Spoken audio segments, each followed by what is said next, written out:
Physics में दो प्रकार के क्वांटिटी होते हैं, एक फंडामेंटल क्वांटिटी,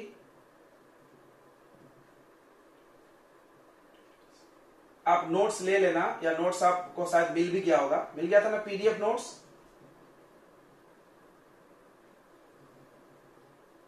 ओके, तो आप नोट्स लिख लो और इसको समझा दे रहे हैं पूरा। डेराइव्ड क्वांटिटीज, फंडामेंटल और डेराइव्ड।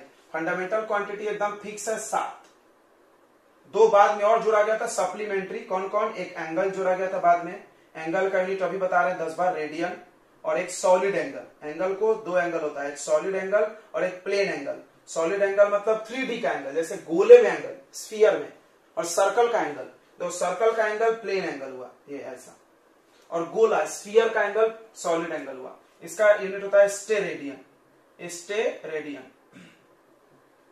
यानी टोटल ये 9 लोगों से ही पूरी दुनिया बननी चाहिए, पूरी दूसरे यूनिट बनने चाहिए, एकदम पक्का है। तो बाकी डेराइव्ड है, तो 7 लोग फंडामेंटल है, 7 मेन है, और उसके बाद 2 कॉम्प्लीमेंट्री है, उसका बाद में जोड़ा गया था। ठीक है, सप्लीमेंट्री बोलते हैं, सप्लीमेंट्री यानी बाद में जोड़ते हैं उसको। और डेराइव्ड क्वांटिटी कितने हैं? अनगिनत है, अनगिनत। बाकी वो 7 के अलावा जो भी पढ़ते हो। तो अब सारे क्वांटिटी फंडामेंटल से आए हैं डेराइव्ड वाले, तो इनका रिश्ता इसके साथ हमेशा दिखना चाहिए। भाई तुम उससे पैदा हुए हो तो तुम उसका नाता कैसे तोड़ सकते हो? नहीं तोड़ सकते हो। तो इसीलिए इन्होंने बोला कि भाई यूनिट में तो हम लोग कुछ भी लिख लेते हैं, किसी का न्यूटन लिख लेते हैं, किसी का जूल लिख लेते हैं, किसी का वाट लिख लेते हैं, पता नहीं, समझ में नहीं आता कि वो फंडामेंटल है कि डेराइव्ड है। तो एक ऐसा चीज लिखा जाए जिससे उसका रिश्ता पता चले फंडामेंटल से, उसके लिए बनाया गया डायमेंशन। तो डायमेंशन काहे में लिखा जाता है? तो हमेशा MLT के टर्म्स में, यानी मास उसमें कितनी बार है, लेंथ कितनी बार है, टाइम कितनी बार है, ज्यादातर MLT होता है। अगर टेम्परेचर होगा तो टेम्परेचर के लिए K लिखा जाएगा, अगर वो होगा क्या बोलते हैं करंट होगा तो उसके लिए A लिखा जाएगा।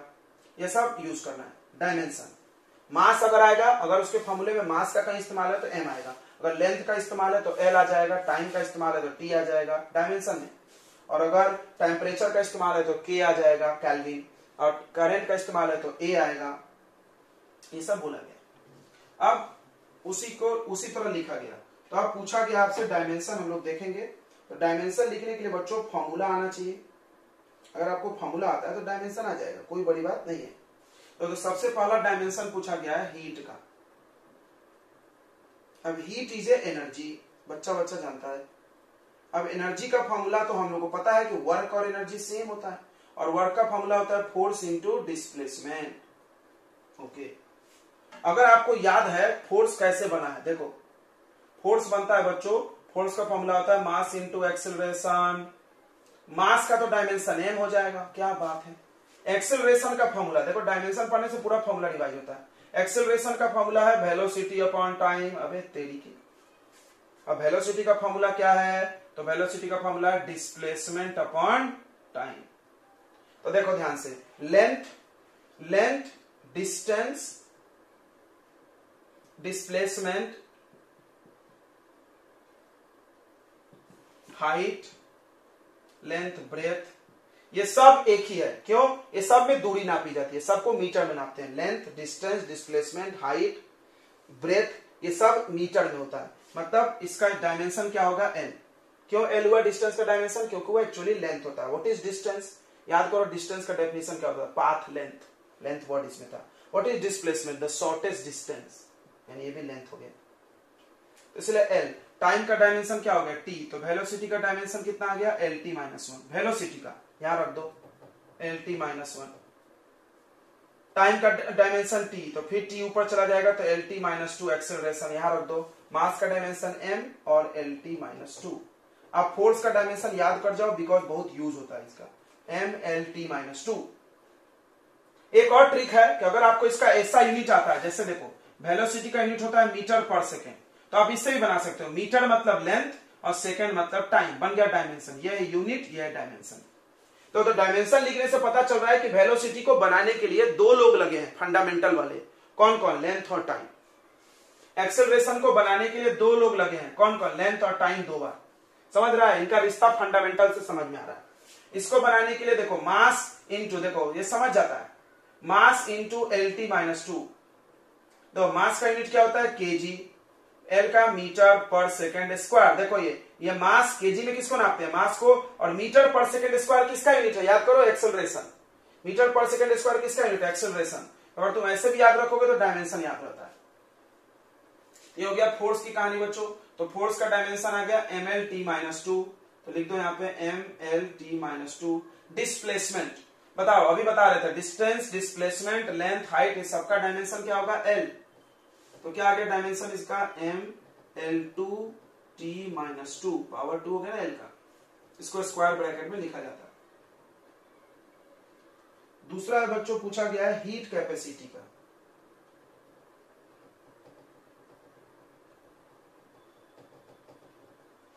हीट कैपेसिटी, अब देखो हीट कैपेसिटी का फॉर्मूला पता होना चाहिए।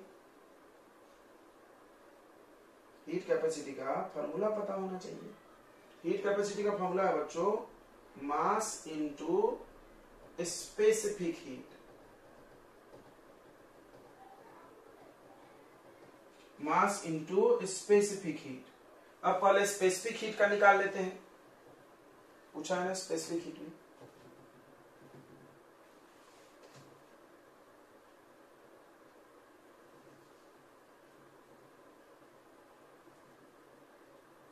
तो स्पेसिफिक हीट का फॉर्मूला निकाल लेते हैं, ठीक है। स्पेसिफिक हीट का फॉर्मूला क्या होता है? एक फॉर्मूला हीट का, एक और बच्चों याद रखना, heat equal to mc delta T. ये आगे मिलेगा, पढ़ेंगे हम लोग।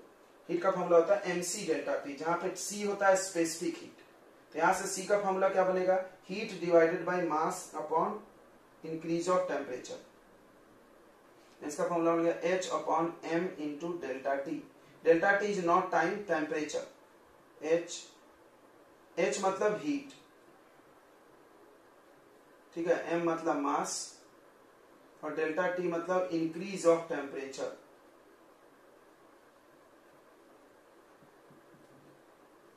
ओके, h का फॉर्मूला है mc डेल्टा टी, एक और फॉर्मूला है।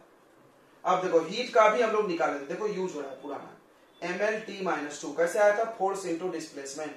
फोर्स का डायमेंशन क्या है? mlt-2। तो हीट का डायमेंशन डायरेक्ट रख लो यहां से ml2t-2। मास का डायमेंशन m, ये तो समझ ही गया होगा, मास के लिए m लिखना है। इंक्रीज ऑफ टेम्परेचर, यानी टेम्परेचर के लिए अभी हम बता रहे थे बच्चों, क्या लिखा था टेम्परेचर के लिए? k। टेम्परेचर जहां भी आएगा, इंक्रीज ऑफ टेम्परेचर मतलब टेम्परेचर का डायमेंशन k। अब देखो ये मास मास कट जाएगा तो मास का पावर हो जाएगा 0, लिखना जरूरी है, 0 है तो भी लिखना है। लेंथ का पावर L2, टाइम का पावर -2 और k यानी टेम्परेचर केल्विन, ऊपर चला गया तो k का पावर -2। ये आ गया स्पेसिफिक हीट का। अब बन गया स्पेसिफिक हीट का फॉर्मूला बना तो हीट कैपेसिटी बन जाएगा। कैसे बन जाएगा बच्चों? तो आप इसे नोट करते जाओ, जो भी बच्चा पहला बार दिख रहा है वो ये सब जो साइड में हम लोग लिखते हैं वो नोट करेगा, क्योंकि मेरे को तो बस इतना ही पढ़ाना है, हम तुम्हारे लिए सब एक्स्ट्रा पढ़ा रहे हैं।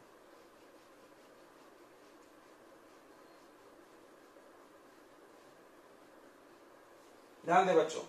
तो अभी हमने देखा स्पेसिफिक हीट कैपेसिटी का डायमेंशन ये है। हीट कैपेसिटी का फॉर्मूला है मास इंटू स्पेसिफिक हीट, मास मल्टीप्लाई स्पेसिफिक हीट। तो मास के लिए m लिख दो और स्पेसिफिक हीट का ये लिखा हुआ है, छाप दो यहाँ पे m0L2t-2k-1। तो यहां जाएगा m का पावर 1, m का पावर 1, l का पावर 2, t का पावर -2, k का पावर -1। आ रहा है क्या गीतिका समझ में?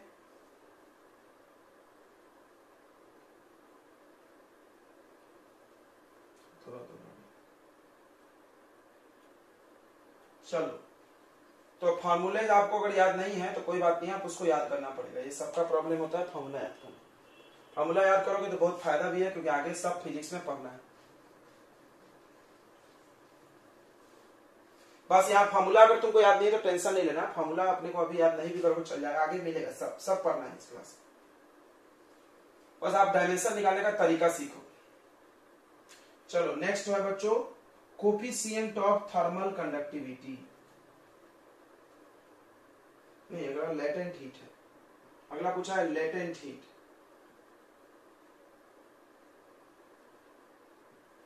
लेटेंट हीट, तो लेटेंट हीट का क्या फॉर्मूला है? तो लेटेंट हीट का फॉर्मूला है हीट डिवाइडेड बाय मास। ठीक है, heat divided by mass. Sir formula हम लोग पढ़ेंगे, फॉर्मूले का टेंशन नहीं ले, heat divided by mass. Heat का डायमेंशन तो रट गया होगा, बार बार यूज हो रहा है, mL2T-2 कैसे आया, फोर्स इंटू डिस्प्लेसमेंट। फोर्स कितना था, mL_T-2 displacement L upon mass, mass से मास कट गया फिर से, तो कितना आ गया, m का पावर 0, L का पावर 2, T का पावर -2। अगला पूछा है कोफिशिएंट ऑफ थर्मल कंडक्टिविटी।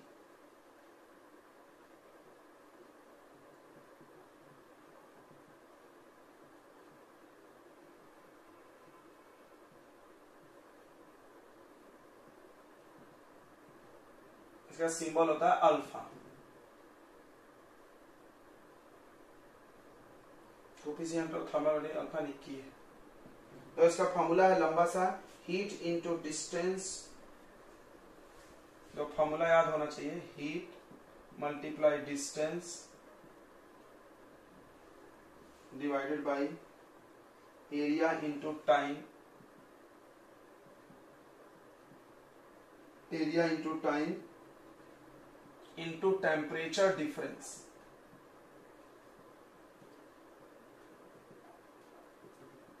तो हीट, अब सबका डायमेंशन तुमको आना चाहिए, हीट का डायमेंशन क्या होगा, अभी मिला है mL2T-2, ठीक है, मल्टीप्लाई डिस्टेंस, अभी बताया था हमने, डिस्टेंस, डिस्प्लेसमेंट, लेंथ सब सेम है, तो इसका डायमेंशन आएगा बच्चों L। एरिया, एरिया होता है लेंथ इंटू ब्रेथ, एरिया का फॉर्मूला क्या होता है, लेंथ इंटू ब्रेथ, ये भी लेंथ ये भी लेंथ। या तुमको एरिया का यूनिट याद है क्या, अगर तुमको यूनिट याद है तो भी हो जाएगा, मीटर स्क्वायर, मीटर स्क्वायर तो डायमेंशन क्या होगा, L2, क्यों, मीटर मतलब लेंथ, मीटर मतलब लेंथ, लेंथ को मीटर बनाते हैं तो L2 हो जाएगा, एरिया का डायमेंशन हो जाएगा L2। टाइम का T, टेम्परेचर का भी मिला था K, अब देखो L से L कट गया, T का पावर 1 नीचे है, ऊपर जाएगा तो माइनस हो जाएगा, तो कितना आ रहा है, m आ रहा है, L नहीं आ रहा है, तो L का पावर 0 हो गया, T का पावर ऊपर जाके -3 हो गया, अरे नहीं L का पावर 0 नहीं हुआ, सॉरी L1 बचेगा, L का पावर 1 बचेगा, देखो ऊपर 3 है और K का पावर -1। देख लो बच्चों कैलकुलेशन सही हो रहा है ना, बस अब कैलकुलेशन ध्यान दें, mL_T-3 K-1 सही है।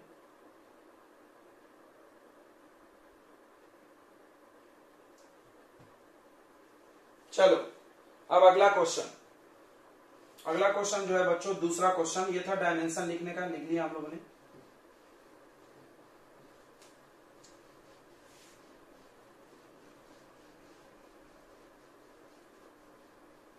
तुम्हारे स्कूल में कौन सा चैप्टर पढ़ा रहे हैं, तुम लोग स्कूल में क्लास ही नहीं करते ना, बोलते कोई नहीं करता है क्या, तभी नहीं चल रहा क्या पढ़ा रहे,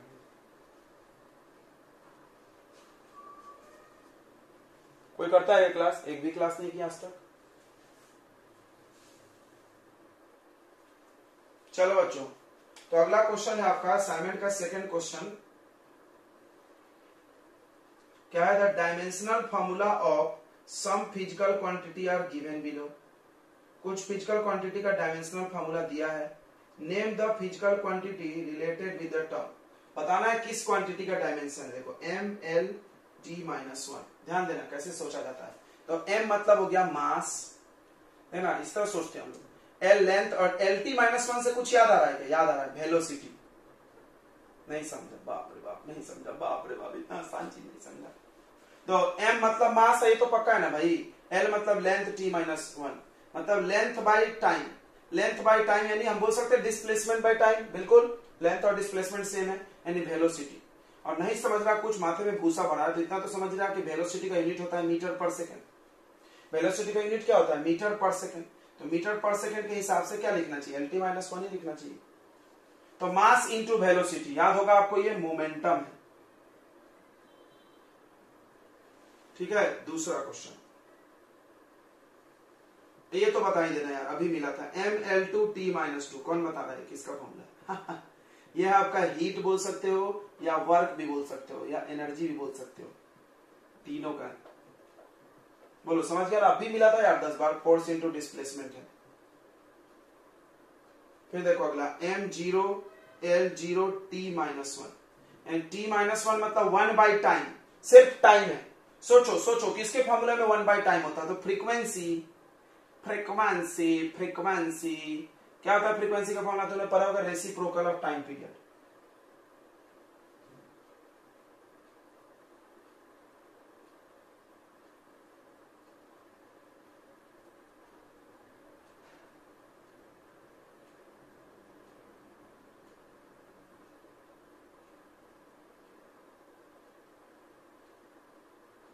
नेक्स्ट क्वेश्चन नंबर आपका थर्ड है, टाइम पीरियड ऑफ पेंडुलम का एक फॉर्मूला होता है, ध्यान देगा, time period of pendulum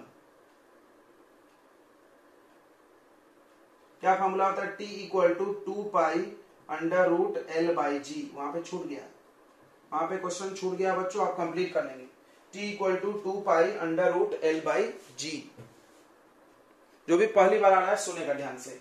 dimension के मदद से हम लोग चेक कर सकते हैं कि कोई भी फॉर्मूला सही है कि गलत। कैसे, तो लेफ्ट हैंड साइड का डायमेंशन और राइट हैंड साइड का डायमेंशन इक्वल होगा तो फॉर्मूला सही माना जाता है। एक रूल है बच्चों, क्या रूल है, ध्यान से सुनेंगे, कि सेम डायमेंशन वाले लोग ऐड होते हैं। और ये मैथ में भी पढ़े हो आप, एक्स में एक्स ऐड होगा, एक्स में एक्स स्क्वायर ऐड नहीं हो सकता, तो लेंथ में लेंथ ऐड हो सकता है। LT-1 वाले में LT-1 ही ऐड हो सकता है, यानी वेलोसिटी में वेलोसिटी, एक्सेलरेशन में एक्सेलरेशन। तो दो सेम डायमेंशन वाले लोग ऐड होते हैं, दो सेम डायमेंशन वाले लोग सब्ट्रैक्ट होते हैं। मतलब मान लो अगर कहीं पे फॉर्मूले में ऐसे लिखा है कि S equal to UT plus half AT square, इसमें कितने टर्म है, तीन टर्म है। तुम पढ़ोगे मैथ्स में मोनोमियल, बाइनोमियल, ट्राइनोमियल, उस हिसाब से आप सोचो कितने टर्म है, 3। इसको एक गिनेंगे, इसको एक साथ एक गिनेंगे, क्योंकि मल्टीप्लाई डिवाइड को एक ही मानते हैं, और ये एक, तो 3 टर्म है। तो इसका तीनों का डायमेंशन सेम होगा, तभी ये फॉर्मूला सही है, नहीं तो गलत हो जाएगा। आप चाहो तो चेक कर सकते हो निकाल के। तो किसी भी इक्वेशन में हर टर्म का डायमेंशन सेम होना जरूरी है, ये डायमेंशन का रूल बोलता है। तो इस फॉर्मूले में कितने टर्म है, 2, एक इधर और एक ये पूरा साथ में है। तो बोला कैसे सर, इसको अलग अलग क्यों नहीं मान रहे हो, तो जब तक प्लस माइनस का साइन नहीं आएगा तब तक हम अलग नहीं मानते हैं। तो अब देखो डायमेंशन ऑफ LHS निकालते हैं हम लोग, ध्यान दीजिए बच्चों, dimension of left hand side यानी t का डायमेंशन तो खुद ही t होता है, टाइम t, ओके। अब dimension of right hand side निकालो, तो 2 pi under root L by g. सबको पता है 2 पाई एक संख्या है, एक नंबर है, नंबर का कोई यूनिट नहीं होता है, कोई डायमेंशन नहीं होता है। एक बात आप दिमाग में बैठा ले कि जिसका यूनिट है उसी का डायमेंशन होगा ना यार, बट ये बात सही नहीं है, एंगल पे ये बात गलत होती है। आपको हम बताए थे एक दिन कि एंगल का यूनिट है, कितना यूनिट बताओ, रेडियन, बट इसका डायमेंशन नहीं है, डायमेंशनलेस। इसका डायमेंशन कोई पूछे तो M0, L0, T0 बोल दो, सब जीरो, कुछ नहीं। एंगल में ऐसा होता है, बट 2 पाई एक नंबर है, नहीं इसका यूनिट है, नहीं इसका डायमेंशन, इसको मारो भूल। अब बचा क्या, अंडर रूट एल। लेंथ का डायमेंशन खुद ही लेंथ होगा L, लेंथ का डायमेंशन क्या होगा L। G होता है एक्सेलरेशन, सबको पता है, G का नाम लिखा भी है क्वेश्चन में, पढ़ लो आप, एक्सेलरेशन ड्यू टू ग्रेविटी। अब एक्सेलरेशन का तो अभी थोड़ी देर पहले मिला था, बताइए गीतिका मोखेरे जी, बताइए एक्सेलरेशन का डायमेंशन, एक्सेलरेशन का यूनिट याद है क्या, मीटर पर सेकेंड स्क्वायर, ये यूनिट से भी डायमेंशन निकलता है। मीटर के जगह पर लेंथ लिखना है और सेकंड के जगह पर -2। आ रहा है समझ में क्या, मोखेरे जी बोल भी नहीं रही। तो L से L कट गया, t का पावर -2 है, ऊपर आएगा तो t का पावर +2 हो जाएगा, और इसमें से बाहर निकलेगा t। तो आप ध्यान से देखो, LHS का डायमेंशन RHS के बराबर है, सो करेक्ट इक्वेशन, ये फार्मूला फॉलो सही है, ठीक है। नेक्स्ट क्वेश्चन नंबर 4 यही वाला आ गया जो हम बोल रहे थे अभी। तो क्वेश्चन नंबर 4 आ गया कि ये इक्वेशन सही है कि नहीं चेक करो। S equal to UT plus half AT square, ठीक है, ये चेक करना है कि सही है कि गलत। कितना आसान दिया यार, सब कॉपी का क्वेश्चन है। सही बोल रहे हैं, जो पढ़ा हो बताएगा, जो पढ़ा हो बताएगा। क्या सारे क्वेश्चन हमने क्लास में कराए हैं कॉपी में। तो S equal to UT plus half AT square, इसमें 3 लोग हैं, फर्स्ट टर्म, यह फर्स्ट टर्म है, ये सेकेंड टर्म है और ये थर्ड है। यहाँ पे LHS RHS नहीं करेंगे हम लोग, क्यों? क्योंकि 3 लोग हैं। यहाँ क्यों था? 2 ही लोग था, एक इधर एक इधर। तो dimension of first term S क्या होता है? S सभी लोग जानता है, डिस्प्लेसमेंट। डिस्प्लेसमेंट का डायमेंशन L होगा, ठीक है। डायमेंशन ऑफ सेकेंड टर्म देखो, U इंटू टी। U है वेलोसिटी, अभी थोड़ी देर पहले कहीं मिला था, ये देखो LT-1। वेलोसिटी का यूनिट भी याद होगा, मीटर पर सेकेंड वेलोसिटी का यूनिट होता है। तो मीटर के जगह L और टाइम के जगह -1। तो U हो गया LT-1 इंटू टाइम का T, तो कट गया T तो बचा क्या? L बचा। देखो सेम आ गया ना? हाँ। अब देखो डायमेंशन ऑफ थर्ड टर्म देखो, यह है हाफ AT²। कितना आसान है, हाफ AT²। हाफ नंबर है, कोई डायमेंशन नहीं। एक्सेलरेशन का भी 10 बार मिल रहा है, याद करो यार। LT-2 प्रैक्टिस से, हर चीज का समस्या का समाधान प्रैक्टिस है। इतना बनाओ कि हर चीज याद हो जाए, जैसे हम लोग को याद हो जाता है। T का पावर 2, तो टाइम का डायमेंशन टाइम होता है। 2 पावर कट गया, इसका भी डायमेंशन S। बताओ ये फॉर्मूला करेक्ट है कि नहीं? बिल्कुल करेक्ट है यार, भालो आश्चर्य। बिकॉज तीनों टर्म का डायमेंशन क्या आ गया? सेम आ गया। अगर एक भी इक्वल नहीं आएगा तो बोल देंगे फॉर्मूला गलत। नेक्स्ट क्वेश्चन नंबर 5 पे आ रहे हैं हम लोग बच्चों। क्वेश्चन नंबर 5 में भी एक इक्वेशन दिया है ऐसे, half mu² equal to mgh। बताओ ये सही है कि नहीं? चलो, तो इसमें भी LHS RHS से काम हो जाएगा। LHS है हाफ mu²। तो हाफ का तो कोई डायमेंशन नहीं होगा, नंबर है। मास का होगा, मास का डायमेंशन m, बिल्कुल। U है वेलोसिटी, इनिशियल वेलोसिटी, अभी मिला था। वेलोसिटी का डायमेंशन क्या होता है बच्चों? LT-1 और उसका स्क्वायर करो, तो करो कितना आ रहा है? ये आ रहा है m, L का पावर 2, T का पावर -2। समझा? ये पावर अंदर आ गया। अब RHS का डायमेंशन देखते हैं, mgh, mgh। m मास है तो m लिखो। g एक्सेलरेशन है, g का नाम होता है एक्सेलरेशन ड्यू टू ग्रेविटी, मतलब ये एक्सेलरेशन है। इसका डायमेंशन होता है बच्चों LT-2। और h है हाइट, और हाइट होता है डिस्टेंस, तो इसका डायमेंशन L। हाइट क्या है? Height, distance, displacement, length, breadth, ये सब का डायमेंशन सेम। ये भी आ रहा है m, L का पावर 2, T का पावर -2। LHS का डायमेंशन का RHS का सेम है, तो दिस फॉर्मूला इज करेक्ट।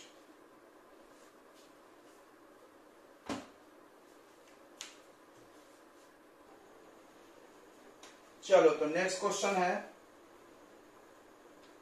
कौन सा नंबर चल रहा है बच्चों?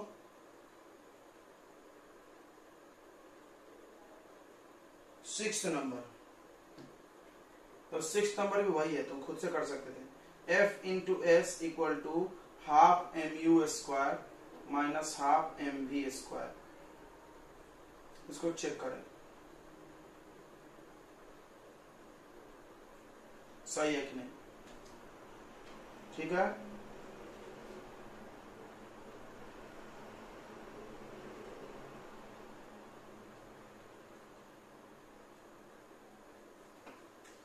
देखो, अब इसमें भी 3 टर्म है, फर्स्ट टर्म, सेकेंड टर्म और यह है थर्ड टर्म। आई थिंक आपसे हो जाएगा। तो फर्स्ट टर्म क्या है? डायमेंशन ऑफ फर्स्ट टर्म निकालो। फर्स्ट टर्म का dimension force into displacement.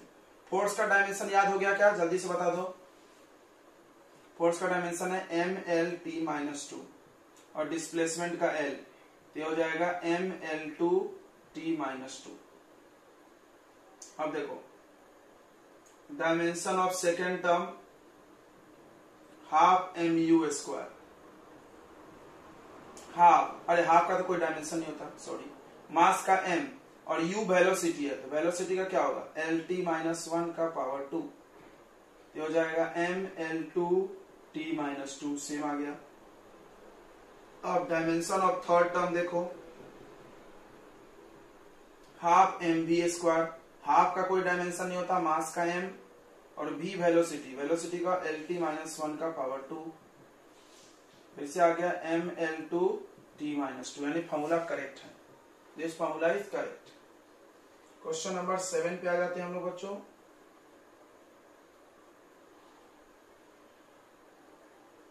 7 number भी वही है लगता है, check the correctness of relation. अरे यहाँ पे छूट गया कोई।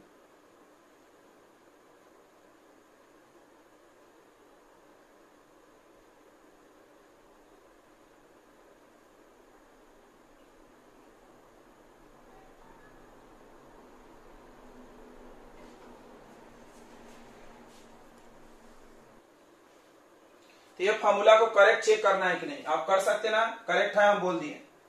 देखो जी ग्रेविटेशनल कांस्टेंट है, इसका डायमेंशन तुमको सीखना चाहिए कहां से आएगा। देखो तुमने एक फॉर्मूला पढ़ा है F equal to G m1 m2 by R square, ये 9th में पढ़ोगे, यूनिवर्सल लॉ का फॉर्मूला है ग्रेविटेशन का। यहां से जी का डायमेंशन आएगा, देखो इसको इससे मल्टीप्लाई कर दो, यानी F into R square upon में m1 इंटू m2, ये किसका वैल्यू निकल गया, कैपिटल जी, यानी कैपिटल जी का डायमेंशन यही से आएगा। देखो फोर्स का डायमेंशन होगा m/L/T-2, r डिस्टेंस होता है सबको पता है, तो इसका L2 हो जाएगा, r यानी रेडियस, डिस्टेंस एक ही है। मास kg, kg यानी mm, मास का m स्क्वायर। अब ये g का डायमेंशन यहां से निकल गया, ऊपर चला गया, तो ये m का पावर यहाँ 1 है, यहाँ 2 है, ऊपर गया तो माइनस हो गया, तो m का पावर -1, l का पावर 3, t का पावर -2। ये किसका यूनिट है बच्चों, g का, इसका यूनिट है g का। अब यहाँ पे पुट कर दो LHS RHS चेक कर लो। LHS में v है, v का डायमेंशन होता है LT-1, ठीक है। RHS हो जाएगा √2gm अपॉन r, ध्यान दो जब, तो 2 का तो डायमेंशन नहीं होता है, रूट लिखो, 2 का डायमेंशन नहीं होता है, g का होता है, g का हो गया m का पावर -1, l का पावर 3, t का पावर -2 इंटू m, तो ये साइड में कर लो, ये मिटा दे। ये कैसे आया समझ गया ना आपको, तो डायमेंशन रटना नहीं है, बहुत सारे फॉर्मूले याद होने चाहिए। मास का डायमेंशन m और नीचे रेडियस l। अब देखो ध्यान से, m का पावर 1, m का पावर 0, -1, 0 हो गया, खत्म। l का पावर 1, 3 में से 1 चला गया, l का पावर 2, t का पावर -2, रूट में, तुमको पता है रूट में से 2 में से 1 बाहर आता है, यानी 2l में से 1l बाहर, और t का power -1। This formula is correct. 7th question. Next question number 8 है बच्चों, the time period of simple pendulum, क्या बोल रहा है, the time period of simple pendulum depend on length of pendulum and acceleration due to gravity. कौन वाला कर रहा है, तो अगला क्वेश्चन बोल रहा है कि टाइम पीरियड जो होता है वो डिपेंड करता है, किस पे डिपेंड करता है, लेंथ और किस पे, लेंथ ऑफ पेंडुलम, और किस पे डिपेंड करता है बच्चों, देख के बताओ, and acceleration due to gravity यानी जी। इसका फार्मूला बनाओ, फिर से सुनेंगे। डायमेंशन का एक इस्तेमाल तुमने सीखा कि डायमेंशन के मदद से हम लोग क्या कर सकते, फार्मूला सही है कि गलत चेक कर सकते। ये देखो, जब से कम 5 या 6 क्वेश्चन तुमने यही किया। पहला क्वेश्चन देखो, हमने बोला था ना, तुम अगर असाइनमेंट कर लोगे मेरा तो पूरा चैप्टर याद हो जाएगा, क्योंकि लाइन से क्वेश्चन दिए जाते हैं, ये फायदा हो जाता है, ठीक है। तो फिर से सुन लें, डायमेंशन के 4 एप्लीकेशन होते हैं, चारों मिल जाएगा तुमको इधर डायमेंशन के, टेंशन मत लो। तो पहला इस्तेमाल है, फार्मूला सही है गलत चेक होता है। कैसे, तो फार्मूले में जितने भी टर्म है सबका डायमेंशन सेम आना चाहिए, तो फार्मूला सही, नहीं तो गलत। ओके। दूसरा होता है फार्मूला भी निकाल सकते हैं, बस तुम ये बता दो कि वो फार्मूला में कौन कौन आता है। तो ये क्वेश्चन में बताया हुआ है। तो क्या बोल रहा है, time period depend on length and gravity, acceleration due to gravitation, यानी हमारे टी के फार्मूला में एल और जी आता है, अभी तुमको मिला भी था फार्मूला, याद भी होगा शायद। तो इससे फार्मूला बनाओ। तो कैसे बनाते हैं, देखो ध्यान से, जिस पे डिपेंड बोले उसका प्रोपोर्शनल लिखो, यानी टी प्रोपोर्शनल टू एल लिखो, और पावर में ए, कुछ भी पावर हो सकता, 1 2 हमको नहीं पता, तो ए लिख दिया। फिर टी प्रोपोर्शनल टू जी लिखो, उसका पावर बी, दोनों को मिला दो, यानी टी प्रोपोर्शनल टू एल का पावर ए, जी का पावर बी। ये प्रोपोर्शनल साइन को इक्वल बनाओ, तो यहां कांस्टेंट लगा दो के।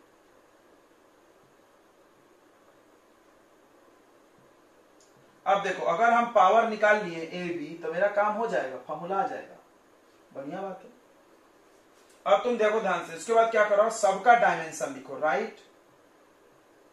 Right dimension, of all. तो डायमेंशन जब लिखना तो MLT सब में होना चाहिए। तो टाइम का डायमेंशन T ही होता है बट M भी होना चाहिए। तो इसको हम ऐसा लिखेंगे M0 L0 T का पावर 1। इससे क्या फायदा होगा, हम कंपेयर करेंगे। इस कांस्टेंट का डायमेंशन नहीं होगा, याद रखना। जो कांस्टेंट तुम डाले वो एक नंबर है, नंबर का कोई डायमेंशन नहीं होगा। K होगा यहां पर dimensionless.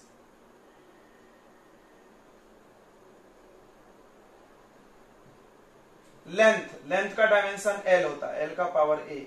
Acceleration due to gravity यानी एक्सेलरेशन का डायमेंशन आपको याद हो गया होगा, L T-2 और उसका पावर B। अब अंदर ले लो इसको, क्या जाएगा, L का पावर A फिर L का पावर B और L का पावर -2B। अब ये दोनों L का पावर है तो ऐड हो जाएगा, L का पावर A प्लस B, अरे सॉरी यहाँ T होगा ना, और T का पावर -2B। क्या कर रहे हैं हम लोग, पता चल रहा है, सॉल्व कर रहे हैं और कुछ नहीं। इधर डायमेंशन लिखे, इधर डायमेंशन लिखे। अब पावर इक्वेट करो। अब क्या करना है बच्चों, दोनों साइड ना पावर इक्वेट। देखो इधर मास का पावर 0 है, उधर है ही नहीं, छोड़ दो उसको। लेंथ को देखो, देखो बच्चों इधर लेंथ का पावर 0 है, इक्वेटिंग बोथ साइड।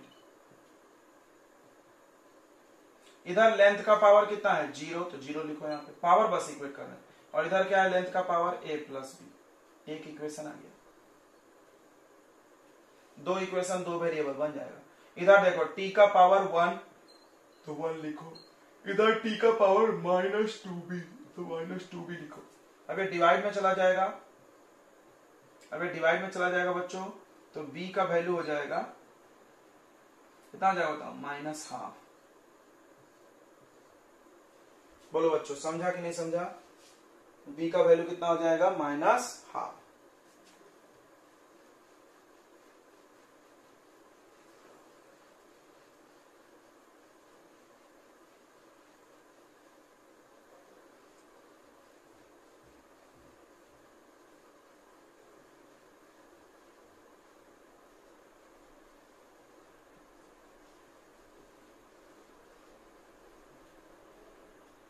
अब B का वैल्यू तो आ गया, अब B का वैल्यू यहां पुट कर दो तो A का भी वैल्यू आ जाएगा। A plus B equal to 0 है, B का वैल्यू -12 आ गया तो A का वैल्यू हाफ। अब यहां पर पुट करो, इसमें देखो यही मेन इक्वेशन है, पुट इन फर्स्ट। तो T का फॉर्मूला आ गया देखो K, फिर L का पावर हाफ और G का पावर -12। आप सभी लोगों को पता होगा पावर हाफ का मतलब होता है अंडर रूट, यस पता होगा, रूट को मतलब पावर हाफ होता है। और G का पावर -12, माइनस को प्लस बनाने के लिए नीचे लाएंगे, नीचे आके G का पावर +12 हो जाएगा, बराबर है कि नहीं। नीचे से ऊपर जाते, ऊपर से नीचे तो पावर का साइन बदलता है। अब इसको +12 कर लिए, +12 को हम रूट लिख सकते हैं, ये भी रूट में ये भी रूट में, तो हम इसको ऐसा लिख सकते हैं क्या, √L/G। ये बन गया फार्मूला। देखो कितना सुंदर है डायमेंशन, देखो कितना अति सुंदर इसका यूज है। मतलब मान लो तुम फॉर्मूला भूल गए, तुमको याद होना चाहिए कि फॉर्मूला में आता क्या क्या है। फॉर्मूले में L आता है, G आता है, T आता है, तो हमने फॉर्मूला बना लिया। क्या करना है, फिर से इसको एक बार समझेंगे। देखो बच्चों अगला क्वेश्चन भी वही है, क्या बोल रहा है अगले क्वेश्चन में 9th नंबर में, कि वेलोसिटी ऑफ साउंड यानी V डिपेंड करता है इलास्टिसिटी E पे और डेंसिटी ρ पे। फाइंड द फॉर्मूला, बस सेम क्वेश्चन रे। तो क्या करेंगे, देखो वेलोसिटी प्रोपोर्शनल टू, अभी डायरेक्ट करेंगे, E का पावर क्या लिख दो A और ρ का पावर B, अलग अलग लिख के हमने मिलाया था, अभी डायरेक्ट लिख दिए। ऐसा करना का डायरेक्ट, तो समझदार बच्चे हो तो डायरेक्ट तीसरे लाइन पे चले जाते हैं, V equal to K into E का पावर A इंटू ρ का पावर B। अब तो आ गया होगा समझने, यही मेन इक्वेशन है, इसी में A भी निकालना है। K को हम लोग क्या मान लेते हैं, डायमेंशनलेस मान लेते, K में कोई डायमेंशन नहीं है। तो देखो अब सबका डायमेंशन लिखो, V वेलोसिटी है, वेलोसिटी का डायमेंशन होता है LT-1, M नहीं है फिर भी लिखना M का पावर 0। K का डायमेंशन है, E इलास्टिसिटी होता है। तो बच्चों जो नहीं पढ़ा है वो पढ़ेगा, इलास्टिसिटी, इलास्टिसिटी का फॉर्मूला होता है स्ट्रेस बाय स्ट्रेन। स्ट्रेन का कोई डायमेंशन नहीं होता, नील, याद होगा, लेंथ अपॉन लेंथ होता है। स्ट्रेस का डायमेंशन होता है प्रेशर के बराबर, force upon area, force upon area होता है इसका फॉर्मूला स्ट्रेस का। तो फोर्स का आ जाएगा mLT-2, निकाल लो साइड में। तो फॉर्मूला याद होना चाहिए, मेरे को भी डायमेंशन याद नहीं लेकिन फॉर्मूला याद है मेरे को। अपॉन एरिया का L2, तो कट गया एक L, तो आ रहा है क्या, mL का पावर -1 T का पावर -2। देख लो, स्ट्रेन का कोई डायमेंशन नहीं होता है, स्ट्रेन का कोई डायमेंशन नहीं होता। इलास्टिसिटी का फॉर्मूला है स्ट्रेस बाय स्ट्रेन, स्ट्रेस का फॉर्मूला है फोर्स बाय एरिया, यानी प्रेशर, प्रेशर ही स्ट्रेस होता है, और स्ट्रेन का कोई डायमेंशन नहीं है। ये डायमेंशन आ गया, रखो यहाँ पे, m L का पावर -1 T का पावर -2 और पावर a, देखो ये पावर a। ठीक है बच्चों, ये मिटा दे इलास्टिसिटी, बिल्कुल। अब रो डेंसिटी है, बस फॉर्मूला याद है, बच्चा फॉर्मूला का जलवा है, फॉर्मूले कहीं चल रहे हैं। डेंसिटी का फॉर्मूला होता है मास बाय वॉल्यूम।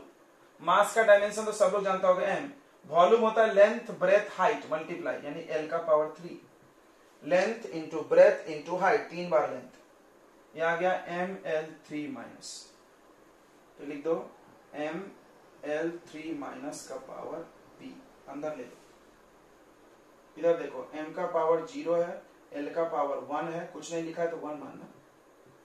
अब मिलाओ, a अंदर ला लो, नहीं लाओ तो भी चलता है, चतरे बनो, चतरे बनो। m का पावर a है और m का पावर b, तो क्या हम लिख सकते हैं डायरेक्ट, नहीं तो कोई एकदम बच्चा जैसा करता है, इसका पावर a ऐसा लिखेगा, लिख लो यार, तुम लोग क्या छोटे बच्चे हो। m का पावर a, पावर अंदर आएगा, फिर l का पावर -a, फिर t का पावर -2a, इसको अंदर लाओ, m का पावर b, फिर l का पावर -3b। अब ऐड करो, मल्टीप्लाई में पावर ऐड होता है, सब लोग सुना, अगर बेस सेम है तो, अगर बेस सेम है तो ऐड होगा, a और b ऐड हो जाएगा, a प्लस b। l का भी पावर ऐड हो जाएगा, l का पावर -a -3b, t का पावर -2a, सब बन गया, mLT बन गया कि नहीं, बस खत्म सवाल, सवाल इज खत्म। तो अब पावर पावर इक्वेट करो, अभी हम बता रहे थे इक्वेट करना है बस। m का पावर 0, यहाँ पर a प्लस b, यानी 0 equal to a plus b, पहला इक्वेशन। दूसरा 1 इक्वल टू -a -3b, फिर तीसरा -1 इक्वल टू -2a। वैल्यू यहीं से निकल रहा है, देखो माइनस माइनस कट गया, यहां से a का वैल्यू आ गया बच्चों 1/2a, जम गया। अब a का वैल्यू कोई मूर्ख होगा जो सेकंड में डालेगा, डायरेक्ट थर्ड में डालो ना यार, b मिल रहा है, तो a प्लस b 0, तो a का वैल्यू +½ तो b का वैल्यू कितना, -½ झाला, ये वैल्यू एक टपकाने का, तो v का वैल्यू आ गया, v का फॉर्मूला आ गया बच्चों, देखो k इंटू e का पावर a, यानी e का पावर ½ रो का पावर -½ अब भी मिला था थोड़ी देर पहले, अब बीच मिला था यार, रूट e लिखेंगे, लिखेंगे e का पावर ½ मतलब √e, और ये -½ है तो नीचे जाके रूट बनेगा, यानी वेलोसिटी का फॉर्मूला क्या बन गया बच्चों, देखो तो k√e/ρ।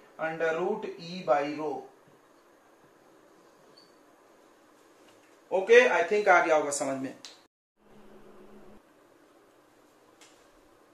तो बच्चों, तो क्वेश्चन नंबर 9 हम लोग बनाने जा रहे हैं। 9 नंबर बोल रहा है, the velocity of sound wave, the velocity of sound wave depend on, ये हो गया था 9 हो गया था ना, तो फिर तुम लोग बोल रहे 9 यार, तुम लोग और पागल, 10th है ना। तो the frequency of vibration, the frequency of vibration of string, तो फ्रीक्वेंसी ऑफ वाइब्रेशन का सिंबल है न्यू, फ्रीक्वेंसी का सिंबल सब लोग जानता होगा, न्यू है, सब भी लिख के मुंह टेढ़ा कर देते हैं। तो फ्रीक्वेंसी जो है वो डिपेंड कर रहा है, डिपेंड ऑन, इस पर डिपेंड कर रहा है बच्चों, लेंथ पे, एल मतलब लेंथ, और किस पे डिपेंड कर रहा है, टेंशन पे, टेंशन टी, टेंशन मतलब एक फोर्स है, टेंशन क्या है बच्चों, फोर्स, याद रखना, टेंशन मतलब स्ट्रिंग पे लगने वाला फोर्स। धागा जो होता है ना, धागा में जो फोर्स लगता है उसको हम लोग टेंशन बोलते हैं, तनाव, टेंशन। टेंशन यानी फोर्स, और डिपेंड कर रहा मास पर यूनिट लेंथ। ध्यान देना, एम मतलब मास नहीं है, मास पर यूनिट लेंथ मतलब मास डिवाइडेड बाय लेंथ है। सबको पता होगा पर यूनिट मतलब डिवाइडेड में आता है, ठीक है। मास पर यूनिट लेंथ, फिर से सुन ले, मास पर यूनिट लेंथ का मतलब मास डिवाइडेड बाय लेंथ। कम ध्यान रखना इसको। जैसे तुम पढ़ोगे displacement per unit time, per unit मतलब डिवाइड में, ओके। अब इसको कैसे करेंगे बच्चों, याद होगा तुमको, फ्रीक्वेंसी के प्रोपोर्शनल, ध्यान से सुनो, फ्रीक्वेंसी के प्रोपोर्शनल लिखेंगे एल, उसका पावर ए लिख देंगे। फ्रीक्वेंसी के प्रोपोर्शनल लिखेंगे टी, उसका पावर बी लिख देंगे। और मास पर यूनिट लेंथ एम का पावर सी। अब यहाँ पे प्रोपोर्शनल साइन को हम लोग बना लेंगे इक्वल। जब इक्वल बनाएंगे तो यहाँ कांस्टेंट लग जाएगा के, और एल का पावर ए, टी का पावर बी और एम का पावर सी। बहुत बढ़िया, ये मेन है लाइन, ठीक है। इसमें क्या किया हम लोगों ने, बोल रहा था फ्रीक्वेंसी इस पे डिपेंड है, सबको लिख लिया हमने। अब क्या करना है, सबका डायमेंशन लिखो, सबका dimension, dimension of all terms. तो फ्रीक्वेंसी आपको याद होगा, फ्रीक्वेंसी होता है बच्चों 1 अपॉन टाइम पीरियड, इसका डायमेंशन हो जाएगा टी का पावर -1। अब इसमें एम नहीं है, एल नहीं है, फिर भी लिखना है ताकि हम कंपेयर कर सके। एम का पावर नहीं है तो 0, एल का पावर भी नहीं है तो 0 लिखना अपने मन से। के को हम लोग क्या मान लेते हैं बच्चों, डायमेंशनलेस। के को हम लोग क्या मान लेते हैं, डायमेंशनलेस, छोड़ दो उसको। एल लेंथ है, एल क्या है, लेंथ, लेंथ का डायमेंशन एल होता है, उसका पावर ए। टी क्या है, टी था टेंशन, देखना टी टाइम नहीं है, टी टेंशन है। टेंशन मतलब फोर्स होता है बच्चों, जिसको भी पता नहीं है वो याद कर ले, टेंशन एक फोर्स होता है। तो फोर्स का डायमेंशन सबको आता होगा, एम, कल याद किए थे, एम एल टी -2, ये फोर्स का डायमेंशन है, पावर बी। ये है मास नहीं है, मास पर यूनिट लेंथ। मास पर यूनिट लेंथ मतलब ऊपर में मास, नीचे में एल। इसका डायमेंशन क्या है बताओ, एम एल का पावर -1, उसका पावर सी। अब क्या करेंगे, सबको ऐड वैड कर लेंगे। पावर बी है, सब में मल्टीप्लाई करो, यहाँ पावर सी है, सब में मल्टीप्लाई करो, इधर जैसा के जैसा लिख दो।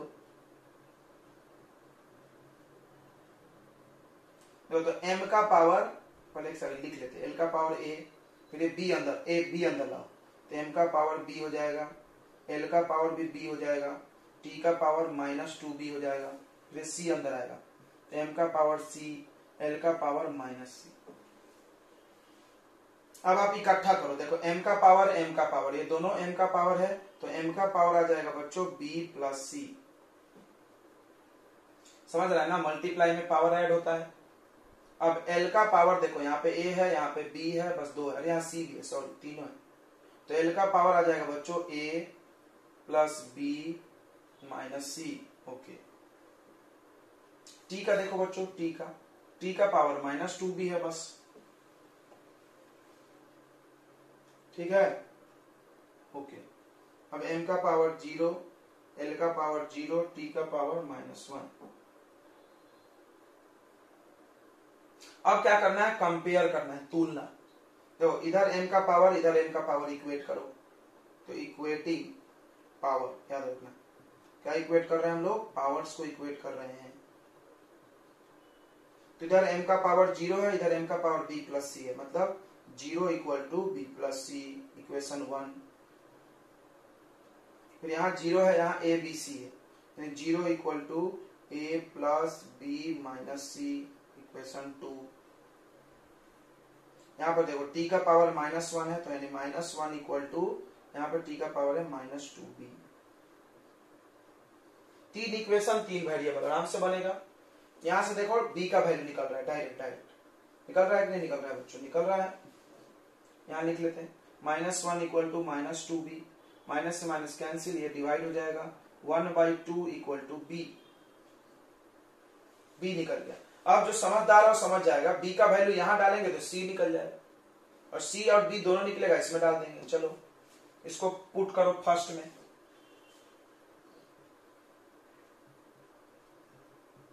फर्स्ट में डालो। फर्स्ट है b प्लस सी 0, b का वैल्यू डाल दो 1/2 प्लस सी, इधर चला जाएगा -1/2, सी का वैल्यू भी आ गया। अब b और c दोनों रख दो इसमें, तो देखो पुट इन किसमें, सेकंड में, तो 0 equal to a plus B minus C, रखो वैल्यू। a का पता है, नहीं पता है। b का वैल्यू पता है क्या, यस पता है अपने को, +½ c का वैल्यू -½ देखो -½ ये माइनस और ये माइनस क्या हो जाएगा, प्लस, देखो half plus half, half half add होगा, सबको पता है 1 हो जाएगा।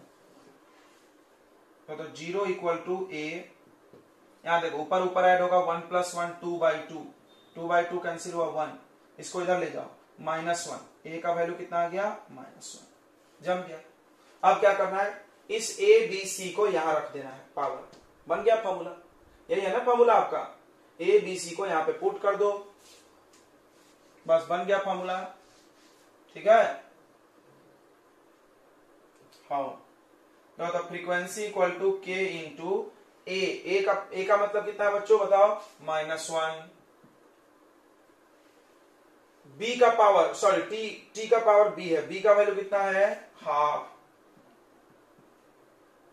m का वैल्यू c है, c का पावर है c -½ तो आपको अगर कल की क्लास की हो तो याद हो गया होगा, क्या याद हो गया, हाफ मतलब रूट और -½ मतलब डिवाइडेड में रूट। जो आज नया है उसको फिर से सिखाना पड़ेगा। देखो k, l का पावर -1 है तो डिवाइड में आ जाएगा ये, बिल्कुल 1/l हो जाएगा, क्यों, पावर माइनस हो तो नीचे ला लेते हैं। यहां पे देखो पावर हाफ का मतलब होता है अंडर रूट, और ये m का पावर -½ है तो नीचे आके लिखेंगे m का पावर हाफ नीचे। अब बन गया फॉर्मूला, इसको k 1 जा k, यानी ऐसा लिख सकते हैं ना k/l, बिल्कुल। ये भी रूट यानी दोनों को रूट में लिख लो t/m, समझा नहीं क्या, ये भी रूट है, हाफ मतलब रूट होता है, नीचे क्यों लाया इसको, पावर माइनस में था। तो ये बन गया फ्रीक्वेंसी का फॉर्मूला। क्या बन गया बच्चों फ्रीक्वेंसी का फॉर्मूला, k/l √t/m। आगे आसान में बच्चों, तो ये फार्मूला यूज होगा एक सिस्टम से दूसरे सिस्टम में बदलने के लिए। कोई जरूरी एमकेएस से सीजीएस से एमकेएस बना, किसी से किसी में बना सकते हैं। अब इसमें सारे टर्म्स का मीनिंग समझते हैं। ये फार्मूला यूज कब होगा, to convert one system into another system. तो n2 मतलब हो जाएगा value in second system. Second मतलब देखो जिसमें है पहले से उसको फर्स्ट मानते हैं, और जिसमें बदलना है उसको सेकेंड, बराबर। एमकेएस में पहले से है, सीजीएस में बदलना है तो वो सेकेंड हुआ। अगर सीजीएस से एमकेएस बदलना है तो ये फर्स्ट ये सेकेंड, क्लियर हो गया। n1 पहले 2 वाला लिख लेते हैं। अब m2 क्या होगा, m2 है बच्चों यूनिट ऑफ मास। m2 मतलब unit of mass in second system, and दूसरे सिस्टम में मास का यूनिट क्या है। देखो तो ध्यान से देखो, पहला सिस्टम ये है, दूसरा ये, दूसरे में मास का में है ग्राम में, सीजीएस सेंटीमीटर ग्राम सेकेंड। बहुत आसान लगेगा एक बार पढ़ने के बाद, यही छापना रहता है। L2 मतलब यूनिट ऑफ लेंथ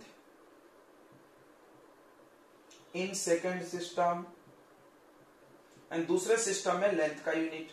दूसरे सिस्टम में देखो इसका फुल फॉर्म लिख लो यार तुम लोग, सेंटीमीटर ग्राम सेकेंड। अब समझेगा, दूसरे सिस्टम में लेंथ काय में नाप रहे हैं, सेंटीमीटर, यानी यहां पर सेंटीमीटर डालना है। T2 मतलब unit of time in second system, दूसरे सिस्टम में टाइम का यूनिट। देखो दूसरे सिस्टम में टाइम काय में नापते हैं, सेकेंड, तो यहां सेकेंड रखना है। ओके, अब बात करते हैं N1। अब आप समझ गए होंगे N1 M1 L1 T1, इसका मतलब सब लोग समझ गया होगा, इतना तो देखो कोई नहीं है। तो बच्चों N1 क्या है, N1 हो गया वैल्यू इन फर्स्ट सिस्टम, पहले सिस्टम में कितना वैल्यू है। जैसे वैल्यू मतलब दिया रहता है कि जैसे आप 10 मीटर को बना दो 100 किलोमीटर में, तो जो 10 लिखा है वो वैल्यू है। ठीक है। उसके बाद m2 क्या है, यूनिट ऑफ मास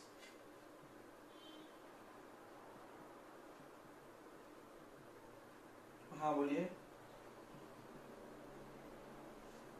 हाँ सात्विक का, एक मिनट होल्ड के लिए बता रहे। तो इसमें बच्चों unit of length in first system, और ये unit of time in first system. ठीक है, आप इसको नोट कर लीजिए। तो इस फॉर्मूले को यूज करने के 3 स्टेप हैं। स्टेप नंबर 1, जिस क्वांटिटी को बदलने बोला गया उसका डायमेंशन लिखिए, लिख दिए। डायमेंशन से क्या फायदा होगा, ये ABC मिल जाएगा, पावर। देखो m का पावर खोज लो, यहां पर कितना है 1, तो a का वैल्यू 1। l का पावर b है, तो l का पावर यहां कितना है 2, और t का पावर -2 यानी c। फिर से सुन ले, डायमेंशन लिखने से ABC आ जाएगा। तो हमने यहाँ ABC नहीं बताया था कैसे निकलेगा, वो वहां बता रहे।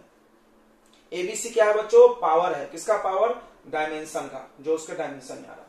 ठीक है, उसके बाद आप लिखो सेकेंड स्टेप में कौन सा सिस्टम फर्स्ट है उसको पहले लिखो, और जो सेकेंड है उसको बाद में।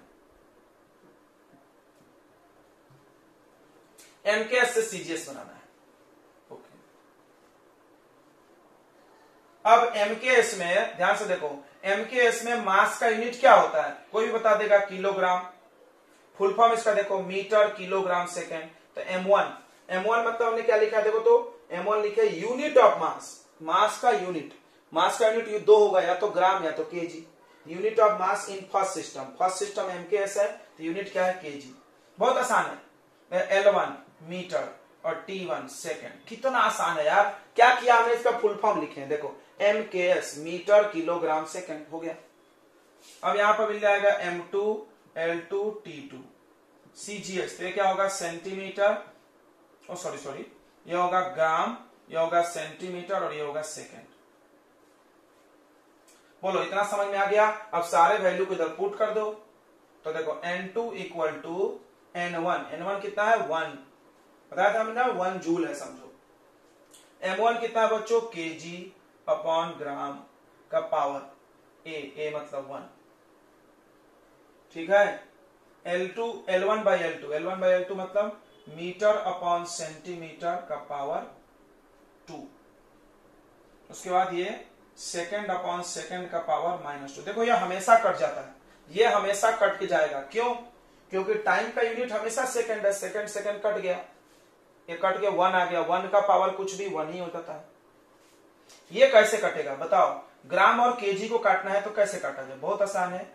केजी को लिख दो 1000 ग्राम, सबको पता है, तो ग्राम से ग्राम कैंसिल। मीटर को क्या लिख दें, 100 सेंटीमीटर, और इसका पावर 2 है, ध्यान देना।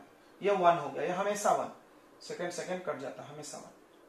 सेंटीमीटर कट गया। अब देखो कितना आ रहा है, तो यहां आ गया 10 का पावर 3 0, और यहां पर देखो 2 0 और पावर 2 यानी 10 का पावर 4, कितना आ गया 10 का पावर 7 बन गया।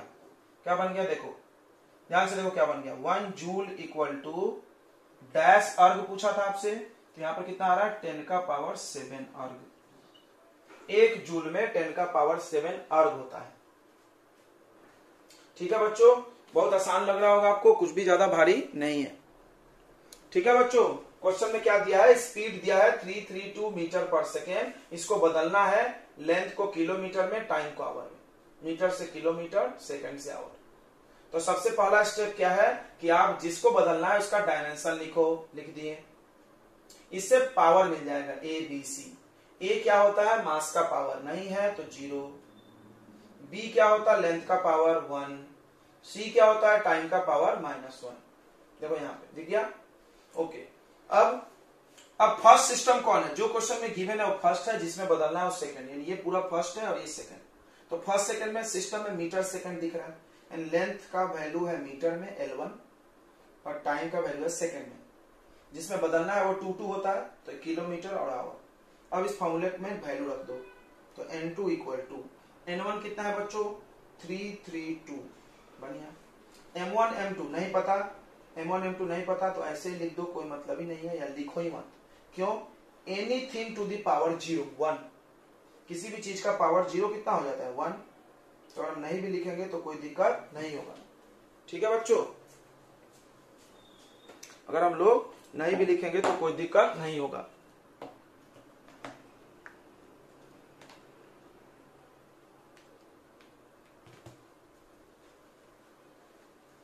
नेक्स्ट देखो, ये N1 का वैल्यू डाल दिए, ये मत लिखो, मास है नहीं तो। L1 L2, तो L1 मतलब unit of length in first system, first system में लेंथ का यूनिट क्या है मीटर। L2 मतलब लेंथ का यूनिट सेकंड सिस्टम में यानी किलोमीटर का पावर कितना B, B यहां से मिल गया 1। T1 मतलब unit of time in first system second, सिर्फ यूनिट देखना है, पावर वावर नहीं देखना। टाइम का यूनिट दूसरे सिस्टम में आवर, पावर पावर देखो यहां से मिलेगा C-1। अब इसको काटना है, बहुत आसान है, कैसे करना आपको पता चल गया है। मीटर को छोड़ दो, कुछ मत करो, किलोमीटर को लिख दो 1000 मीटर, बराबर है कि नहीं। मीटर को नहीं बदलेंगे, किलोमीटर को 1000 मीटर, ये कट गया। सेकंड को छोड़ दो, आवर सबको पता होगा 3600 सेकंड होता है एक आवर में, ये कट गया, ठीक है। अब ये कितना आ रहा है बच्चों, ध्यान से देखो तो 332 डिवाइडेड बाई 10 का पावर 3, पावर तो सबका है, ये -1 है तो उल्टा हो जाएगा। सबको पता है किसी भी नंबर का पावर अगर -1 हो तो वो रेसिप्रोकल होता है, ऊपर पावर नहीं है तो नीचे लाते हैं, नीचे पावर माइनस में है तो ऊपर ले जाते हैं, ये ऊपर चला जाएगा, ये 3600 ऊपर आ गया। 2 0 काट दो, यहां से 3 0 था। अब इसको इससे मल्टीप्लाई करके 10 से डिवाइड करना है, यानी डेसिमल लगा देना, 332 इंटू 36/10, यानी मल्टीप्लाई करके इसको एक डिजिट बाद डेसिमल लगाना, बन गया। काय में बनेगा आंसर इसका आएगा, इसका आंसर आएगा किलोमीटर पर आवर। देखो ध्यान से, मीटर पर सेकंड को हमने बना लिया किलोमीटर पर आवर, मीटर पर सेकंड को क्या बना लिया हमने किलोमीटर पर आवर। तो 13 नंबर क्वेश्चन है बच्चों कि डेंसिटी ऑफ वाटर दिया है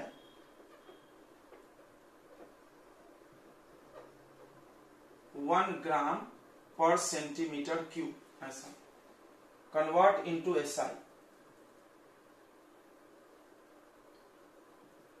SI सिस्टम। तो SI और MKS एक ही होता है, याद रखना, लगभग एक जैसा, ओके ठीक है। तो फिर से आप बताओ, डेंसिटी की बात की है, देखो ये चीज मैंने, तो आपको क्या करना है, फर्स्ट स्टेप क्या है, डेंसिटी का डायमेंशन। तो डेंसिटी का डायमेंशन याद नहीं हमको, लेकिन हमको फॉर्मूला याद है, मास बाई वॉल्यूम। तो मास का डायमेंशन m और वॉल्यूम का होता है L3। क्यों? वॉल्यूम होता है length multiply breadth multiply height, metre metre metre, यानी L3 हो जाएगा, यह आ जाएगा ml का पावर -3। अब यहां से ABC मिल जाता है, तो A मास का पावर होता है, B लेंथ का पावर और C टाइम का, टाइम नहीं है तो 0। अब ये वाला मत लिखो। तो N1 नंबर यहां जो दिया है, देखो ये फर्स्ट हो गया, सबको समझा फर्स्ट सिस्टम क्या है।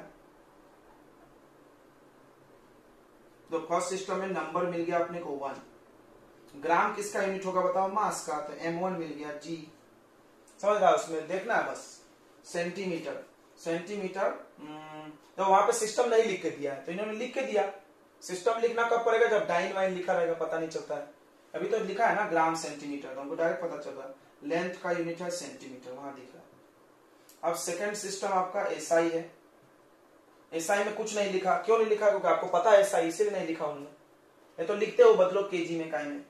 तो N2 अपने को पता करना है, क्वेश्चन मार्क। M2 मास का यूनिट SI, सब लोग को पता होगा कि मास का SI यूनिट क्या होता है, बचपन से पढ़ते आ रहे हो यार, बताओ मास का SI यूनिट क्या होता है, kg। L2 यानी लेंथ का SI यूनिट क्या होता है, बताओ लेंथ का SI यूनिट क्या है बच्चों, बताइए, मीटर। बन गया, टाइम की जरूरत ही नहीं है, टाइम की जरूरत नहीं, देखो पावर 0 है। अब लिखो फॉर्मूले में वैल्यू लिख दो, N2 इक्वल टू N1 यानी 1 मास का यूनिट इधर ग्राम, देखो यहाँ आसानी से देख के लिख सकते हैं, ग्राम केजी का पावर 1, यहाँ पर सेंटीमीटर अपॉन मीटर का पावर -3, ये मत लिखो। अब देखो केजी को ग्राम बनाएंगे तो 1000 ग्राम हो जाएगा, ग्राम से ग्राम कट गया। मीटर को सेंटीमीटर बनाएंगे बच्चों तो 100 लिखेंगे, 100 सेंटीमीटर, और इसका पावर है -3। ये पलट देंगे, ये पलटेंगे क्यों बच्चों? कटने के लिए। तो 1/1000, ये पलट देंगे तो ये हो जाएगा 100/1, तो ये पावर +3 हो जाएगा। देखो माइनस से प्लस हो गया, 3 बार है, 3 बार है तो तुम चाहो तो इसको 3 बार लिख सकते हो, नहीं चाहो तो मत लिखो, पावर में भी काम चला सकते हो। कमजोर बच्चों को ऐसे ज्यादा पसंद आता है, 2 जीरो कट गया, 1 जीरो कट गया, 10 का पावर कितना आ गया? 3, क्या बात है, तो बन गया। उसका मतलब आप याद करो, ये सब याद करना। जो डेंसिटी ऑफ वाटर के 2 वैल्यू है, अगर आप ग्राम में लिखोगे तो 1 ग्राम पर सेंटीमीटर क्यूब, और अगर आप केजी में लिखोगे तो 10 का पावर 3 केजी पर मीटर क्यूब। ध्यान से देखो क्या किया हमने, ग्राम को केजी कर दिए, सेंटीमीटर को मीटर। क्या हम बोल सकते हैं सीजीएस सिस्टम है? बिल्कुल। क्या हम बोल सकते हैं एमकेएस है? बिल्कुल। ये सब आप याद भी करोगे ना तो आगे मिलते रहता है सब।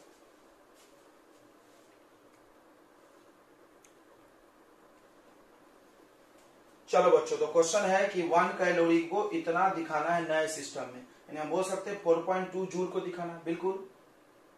तो चलिए, आपका फर्स्ट सिस्टम ये है बच्चों, देखो जूल का वैल्यू भी यहां दिया है, केजी मीटर सेकेंड बराबर। तो एक्चुअली क्या हो गया, ये मेरा हो गया सेकेंड सिस्टम और ये हो गया फर्स्ट सिस्टम। फर्स्ट सिस्टम में N1 मिल जाता है, नंबर कितना है? नंबर 4.2। फिर अपने को मिल जाता है M1, unit of mass in first system. First system में मास का यूनिट केजी। अगर ये नहीं भी लिखा होता तो हम लोग क्या लेते कि जूल एसआई यूनिट है। ध्यान सुनना, जूल क्या है? एसआई, और एसआई यूनिट में मास क्या होता है? केजी होता है। ऐसे अपने मन से भी कर लेते थे। L1 का वैल्यू मीटर और T1 का वैल्यू सेकेंड। ये बच्चों हो गया M2, यानी सेकेंड सिस्टम में मास का वैल्यू, और L2 और ये T2। फॉर्मूला आपको याद हो गया होगा, N2 equal to N1 M1 by L1, ऊपर 1 है, सॉरी, M1 बाई M2 का power A, L1 by L2 का पावर B, और T1 बाई T2 का पावर C।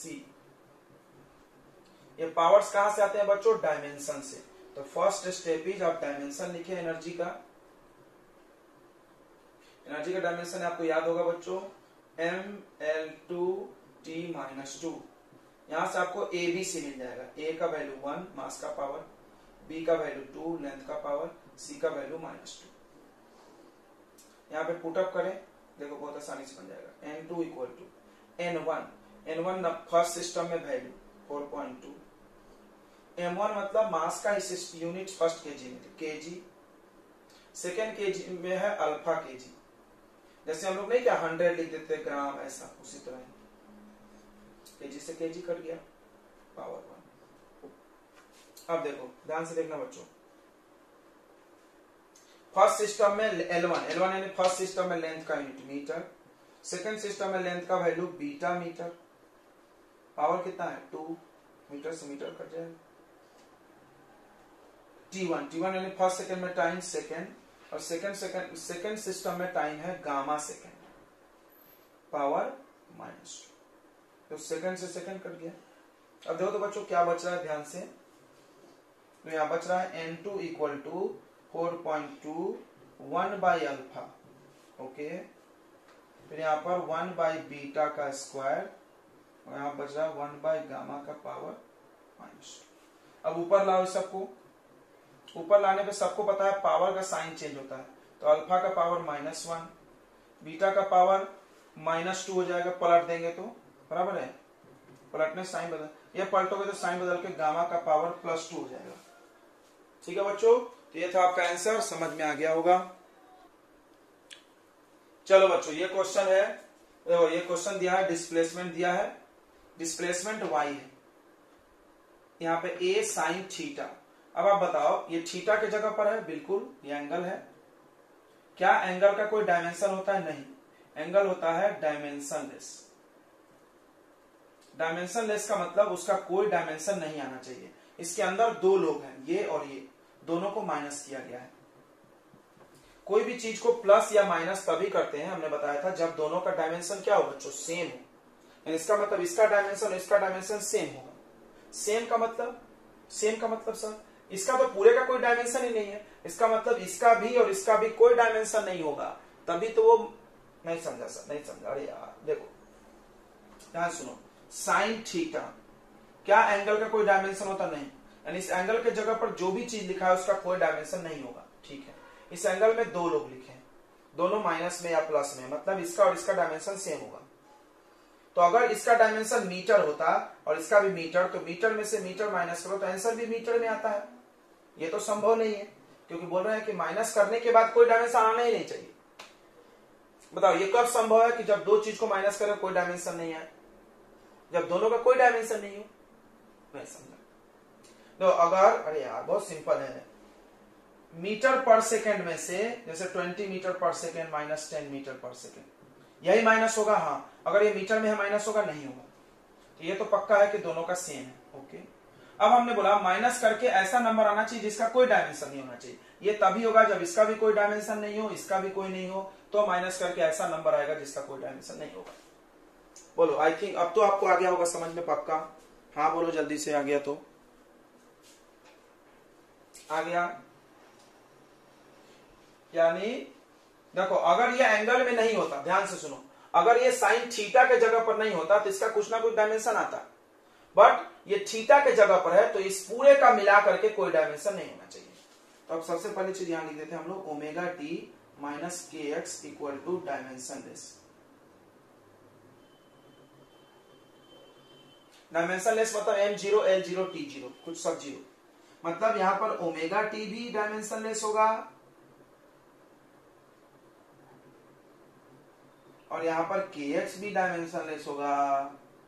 कोई बोला कैसे पता आपको? हमारे पगला, माइनस प्लस सेम वाले लोग होते हैं, यानी दो चीज को माइनस करके डायमेंशनलेस, मतलब ये भी डायमेंशनलेस ये भी डायमेंशनलेस, तभी माइनस करके आंसर भी डायमेंशनलेस।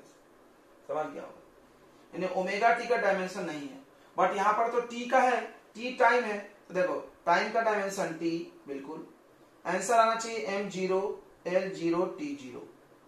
हाँ, अब ये टी को इधर भेज दो तो ओमेगा का वैल्यू आ गया, क्या आ गया? M0 L0 T0 divided by T, T का पावर 1 ऊपर चला गया, तो आंसर आ रहा है M0 L0 T का पावर -1 ओमेगा का डायमेंशन। ओके, kx का भी कोई डायमेंशन नहीं आना चाहिए, तो k into X equal to M0 L0 T0, but यहां पर तो x का है क्योंकि x डिस्टेंस है और डिस्टेंस का डायमेंशन l मीटर होता है, मीटर यानी l। ये डिवाइड में चला जाएगा तो k का डायमेंशन आ जाएगा M0 L0 T0 divided by l।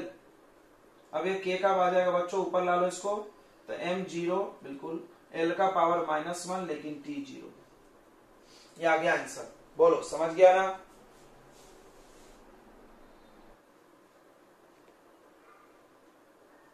तो डायमेंशन का बच्चों ये चौथा इस्तेमाल है, चौथा इस्तेमाल, लास्ट। फिर से समझेंगे, डायमेंशन का पहला इस्तेमाल था कि आप चेक कर सकते फॉर्मूला, दूसरा इस्तेमाल था फॉर्मूला बना भी सकते हैं, ग्रेट। तीसरा इस्तेमाल था एक सिस्टम से दूसरे सिस्टम में बदलना, आपने अभी बहुत सारे क्वेश्चन किए। चौथा इस्तेमाल है कि हम लोग जो डायमेंशन लिखते हो MLT में लिखते हैं। क्यों लिखते हैं MLT में? क्योंकि MLT को फंडामेंटल माना गया है। किसने बोला था फंडामेंटल? कुछ लोगों ने बोल दिया, उनकी मर्जी। तो क्या हम दूसरे को फंडामेंटल बना सकते हैं? बिल्कुल। तो आप बोला क्वेश्चन में कि आप फोर्स को फंडामेंटल बना लो F, एक्सेलरेशन को बना लो A, टाइम को बना लो T, और एनर्जी का डायमेंशन इसमें बताओ। ध्यान समझना मेरी बात, हम लोग एनर्जी का डायमेंशन जानते हैं ML2T-2, बट ये डायमेंशन तब है जब मास, लेंथ और टाइम फंडामेंटल हो। क्वेश्चन ये नहीं बोल रहा है, क्वेश्चन बोल रहा है कि आप मास, लेंथ, टाइम में मत बताओ, आप बताओ फोर्स, एक्सेलरेशन, टाइम में। बोला क्यों सर? क्योंकि हमने बोला ना इसको फंडामेंटल मानो। डायमेंशन क्या होता है? तो डायमेंशन एक रिलेशन है, डायमेंशन एक फॉर्मूला है जो कि किसी भी क्वांटिटी का रिश्ता फंडामेंटल से दिखाता है, मतलब वो दिखाता है कि वो फंडामेंटल में कितने कितने लोगों से मिलकर बना है। यानी अब इसको बताना है कि एनर्जी में फोर्स कितने बार आएगा, एक्सेलरेशन कितने बार, टाइम कितने बार, कैसे होगा। यानी सुनो, डायमेंशन का चौथा इस्तेमाल क्या है कि आप अपने मन से अपना सिस्टम बना सकते हो। क्या बात है, जबरदस्त ना। देखो ये साइंटिस्ट लोगों ने अपना एक सिस्टम बनाया, SI, MKS, FPS, उन्होंने बोला मास को केजी में लिखना है, ऐसा ऐसा। क्या हम अपने मन से एक सिस्टम बना सकते हैं? बिल्कुल बनाया था ना अभी हमने, देखो अल्फा बीटा गामा।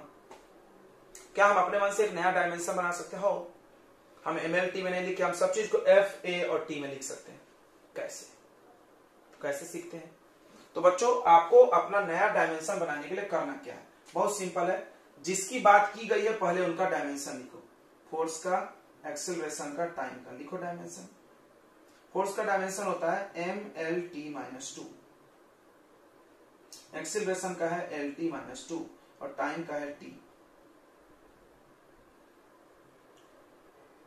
है ना। बहुत सरल है, बहुत सारा शास्त्र। देखो कैसे, आपको वैल्यू F का पता है MLT में, A का पता है LT में और T का, और एनर्जी का पता है MLT में। हमको MLT हटा के FAT लाना है। ये कैसे आएगा? बहुत आसान। अगर हम M का वैल्यू निकाल ले तो यहाँ पुट कर देंगे, हाँ। L का वैल्यू निकाल ले यहाँ पुट कर देंगे, T का वैल्यू निकाल ले यहाँ पुट। अब कोई बोला कैसे होगा सर, कैसे हुई, कैसे बनी, बताओ कैसे बनी। तो बच्चों क्या करेंगे, देखो T ही है तो इसमें T का वैल्यू T डालो, T ही रहेगा। अब आप इक्वेशन सेकंड से L का वैल्यू निकालो। क्यों? हम L का वैल्यू निकाल के यहाँ पुट करने वाले हैं। MLT का वैल्यू निकाल के हम यहाँ पुट करेंगे। T का तो वैल्यू T ही रहेगा, L और M का निकालना है। तो यहां से L का वैल्यू जब निकालोगे तो T डिवाइड में चला जाएगा, तो L का वैल्यू आ जाएगा बच्चों, बताओ बच्चों क्या आएगा, L इक्वल टू, ये अपॉन में चला जाएगा A/T का पावर -2, ये ऊपर आ जाएगा तो 1 इंटू T का पावर +2। ये किसका वैल्यू है? L का। ओके बढ़िया, नीचे से पावर माइनस आया प्लस हो गया।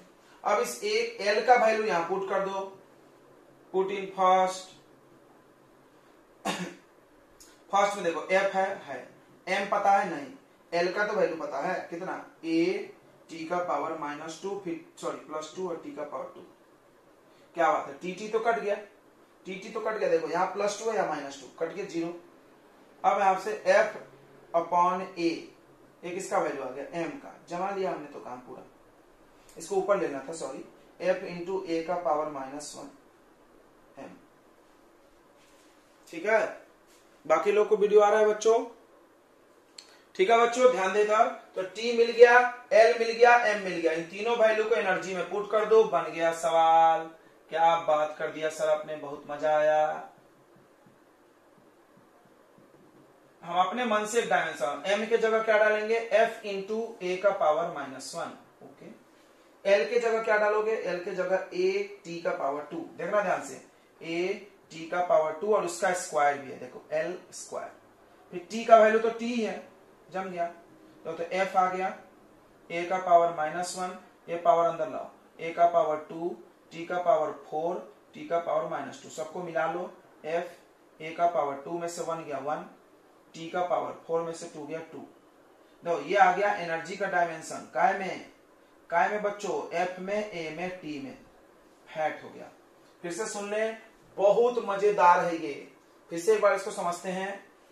क्या किया हमने बोला आप MLT में डायमेंशन मत लाओ, आप कुछ FAT में लाओ, कोई बात नहीं, हम कुछ में भी ला सकते हैं। करना क्या है, आपको MLT में पहले लिख लेना है, जो क्वेश्चन में दिए हैं, जैसे F में चाहिए, A में चाहिए, T में, इनका डायमेंशन लिखो। इनके मदद से थोड़ा दिमाग लगाना पड़ेगा, कहीं वैल्यू पुट करना है, कहीं स्क्वायरिंग करना पड़ता है, कभी क्यूबिक करना पड़ता है, कभी कभी स्क्वायरिंग भी करना पड़ता है। तो उसके मदद से आप 3 इक्वेशन से आप T का, L का और M का वैल्यू निकाल लो, MLT, और यहां रख दो लाके MLT का वैल्यू, काम खत्म, बन गया। क्लियर हो गया?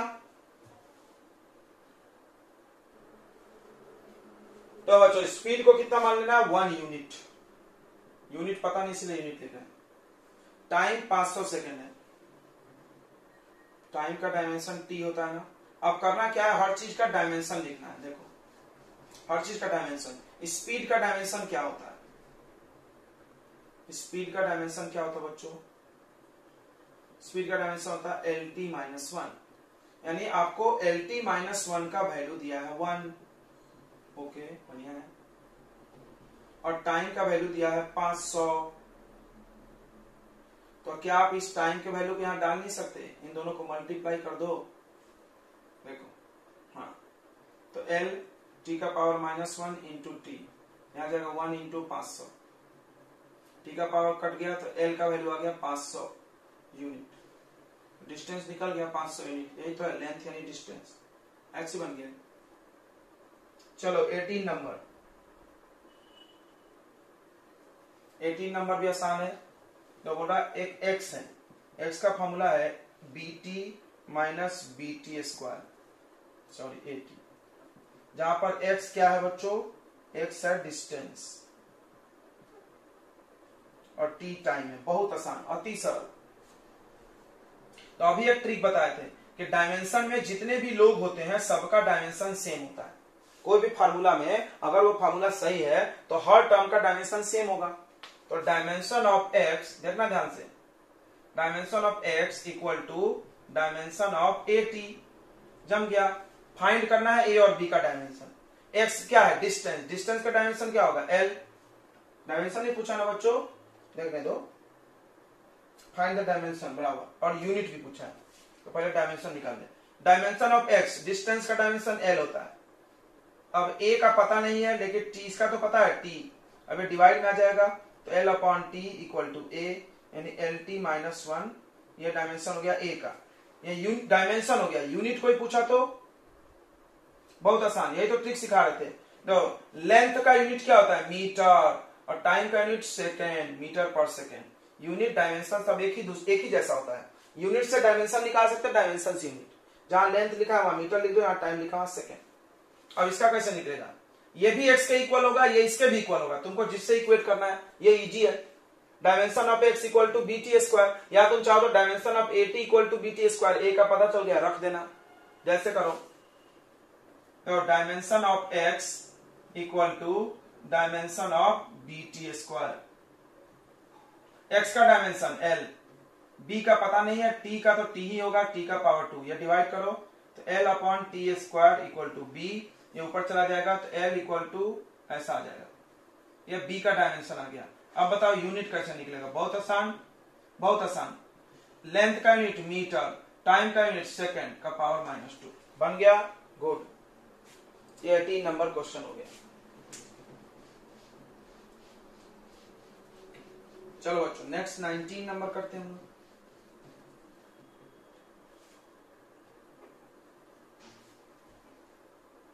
The 19 number, the velocity of body free falling the gravity varies। बोला एक बॉडी का वेलोसिटी है g का पावर p और h का पावर q। g जहां पे एक्सेलरेशन है, g क्या है? एक्सेलरेशन, और h हाइट है, और v वेलोसिटी। तो बताओ p q का वैल्यू। अब भी किए थे, बाप रे बाप, इतना आसान सवाल याद है तुमको? अभी तुम फार्मूला बना रहे थे, कैसा मिलता था? Power a power b, power a power b। कैसे करे थे बताओ? कैसे करे थे? सबका डायमेंशन लिख दो, सबका डायमेंशन लिख दो, डायमेंशन ऑफ ऑल टर्म्स। तो इसी सवाल को घुमा के, अभी पहले कैसे देते थे?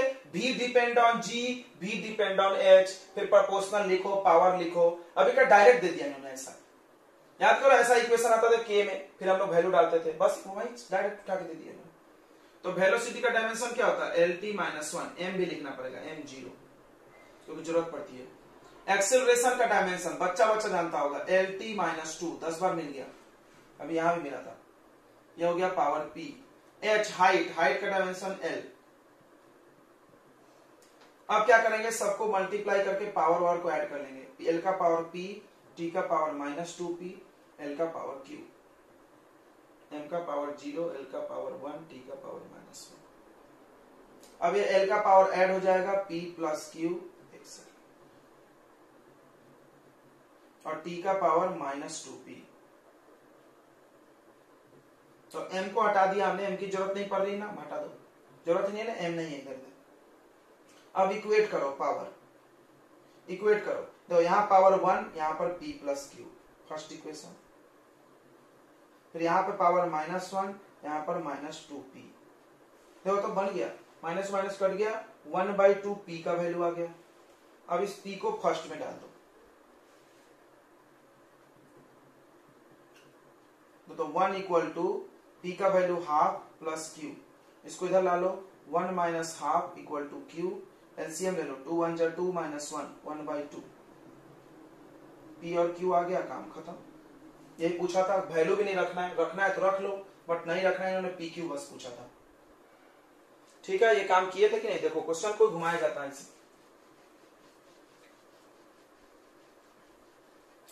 तो क्वेश्चन नंबर 20 बच्चों, 20 नंबर, ठीक है। चलो 20 नंबर देख लेते हैं।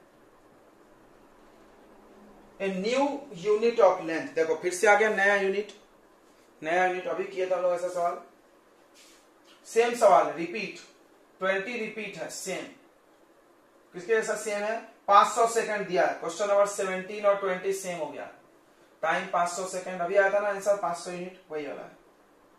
21 देखो, टाइम पीरियड ऑफ ऑसिलेशन, ध्यान से देखो, टी यानी टाइम पीरियड जो है वो डिपेंड कर रहा है, देखना बहुत ध्यान से बच्चों, डिपेंड कर रहा है सिग्मा पे। सिग्मा क्या है? Surface tension. और किस पे डिपेंड कर रहा है? डी, डी यानी डेंसिटी। और किस पे डिपेंड कर रहा है? Radius, R. Find the formula. क्या मजाक कर दिया, अभी हम लोग 4-5 बार कर लिए, इसको देख लो बच्चों, बहुत आसान सा क्वेश्चन था ये। देखो किस पे डिपेंड करता है, सिग्मा, डी और आर। तो के कांस्टेंट लगाएंगे, पता ही है, प्रोपोर्शनल में लिखेंगे सबके, फिर कांस्टेंट लगाएंगे, पावर ए बी सी, ये लाइन में कोई दिक्कत नहीं। इसका डायमेंशन लिखे, इसका लिखे, देखो सिग्मा का ये डायमेंशन निकाला हमने, देखो बॉक्स में। सिग्मा क्या होता है? फोर्स अपॉन लेंथ, लेंथ से लेंथ कट गया, डायमेंशन निकला, पावर ए। डेंसिटी होता है mass by volume, mass by L3, ये यहां डाल दिए। रेडियस लेंथ होता है तो सी।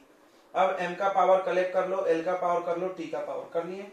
अब इक्वेट करो, m का पावर इक्वल करो, l का पावर इक्वल करो, t का पावर, वैल्यू निकाल दो, वैल्यू निकाल कर डाल दो इसमें, काम खत्म। ऐसा क्वेश्चन हम लोग कम से कम 5 या 6 कर लिए, आपको अभी नहीं आ रहा तो बहुत स्थिति खराब है।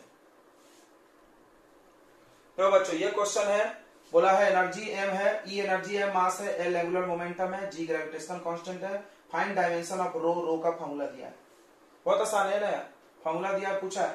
तो E एनर्जी का डायमेंशन mLT-2, मास का डायमेंशन m, एंगुलर मोमेंटम आपको याद होगा mvr होता था formula, mass into velocity into radius.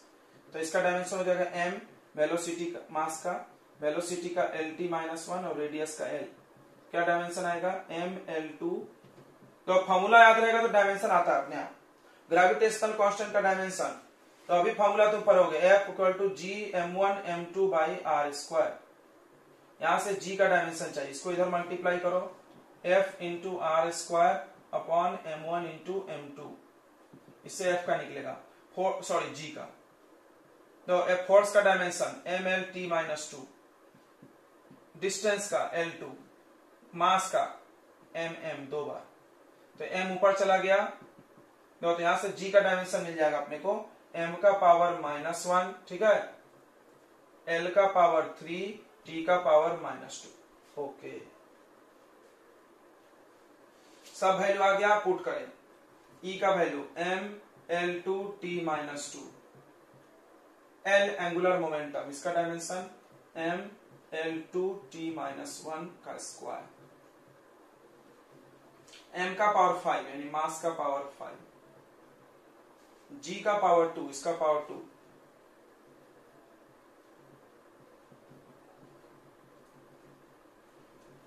करो फटाफट। देखो यहाँ पे, देखो डायरेक्ट कर सकते क्या, हमारे जैसा कर सकते हो। m का पावर यहाँ 1 है, यहाँ पे 2 है, तो 1 + 2, और यहाँ पर 5 है, नीचे से ऊपर आएगा तो -5, यहाँ पर -2 है तो ऊपर जाके +2, L का पावर, देखो हम डायरेक्ट कर रहे हैं, यहाँ पर 2 है, यहाँ पर 2 2 जा 4 है, नीचे में 3 2 जा 6, ऊपर गया -6, T का पावर, तो यहाँ पर -2 है, यहाँ पर देखो -2 है, यहाँ पर देखो 2 2 जा -4 है, ऊपर गया +4, सब 0 आ गया। देखो m 0 दिख रहा है, 2 2 4 1 5 में से 5 गया 0, 4 + 2 6 में से 6 गया 0, यानी डायमेंशनलेस आ गया। कैसा आ गया बच्चों? डायमेंशनलेस, रो डायमेंशनलेस। क्या बात है। चलिए, तो ये 22 क्वेश्चन है and that is the last question of the assignment. 23 now 23 number कर रहे हैं हम लोग। Last question,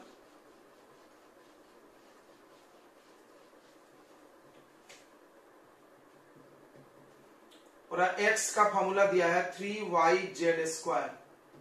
x and y have capacitance, x है कैपेसिटेंस और y है नहीं z है इंडक्टेंस, मैग्नेटिक इंडक्टेंस।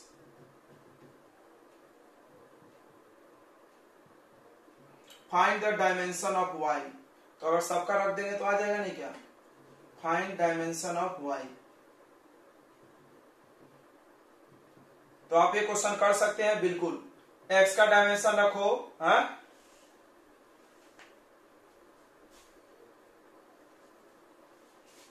कैपिटेशन नहीं है भाई, कैपेसिटेंस है।